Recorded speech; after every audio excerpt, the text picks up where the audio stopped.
শীতের কনকনে ঠান্ডার মধ্যেও আলোয় ভরে উঠেছে চীনের তিয়ানজিন। সুইসি পার্কে শুরু হওয়া ২০২৬ তিয়ানজিন আন্তর্জাতিক লণ্ঠন উৎসব পুরো এলাকাকে রূপ দিয়েছে এক ঝলমলে কল্পনার বাগানে।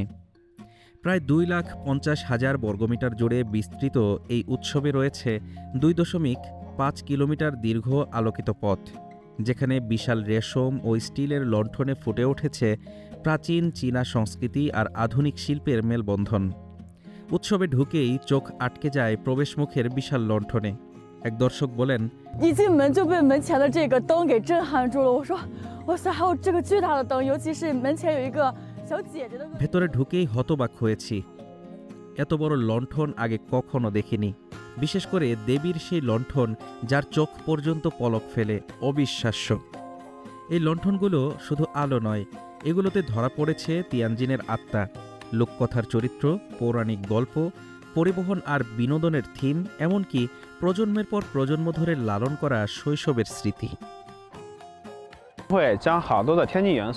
আরেক দর্শকের ভাষায়, এই লণ্ঠনগুলোতে তিয়ানজিনের খাবার, পানীয় আর আনন্দের জীবন ধরা পড়েছে।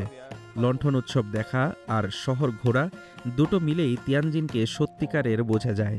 কেউ কেউ বলছেন, পুরনো হলুদ ট্যাক্সি, সাইকেল, ঘুড়ি, তিয়ানজিন আইসহ শহরের পরিচিত স্থাপনা সবই যেন আলোয় আঁকা স্মৃতিচিত্র।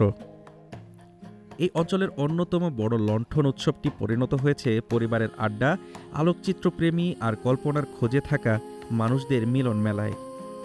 গত বছরের শেষ দিকে শুরু হওয়া এই উৎসব চলবে মার্চের শুরু পর্যন্ত। Desk report, Dhaka today.